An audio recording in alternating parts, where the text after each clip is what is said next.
in the whole world, including the United States, including all that we have known and cared for, will sink into the abyss of a new dark age, made more sinister and perhaps more protracted by the lights of perverted science.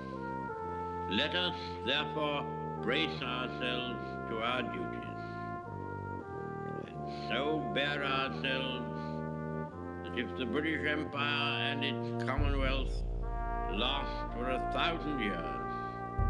men will still say, this was their finest hour.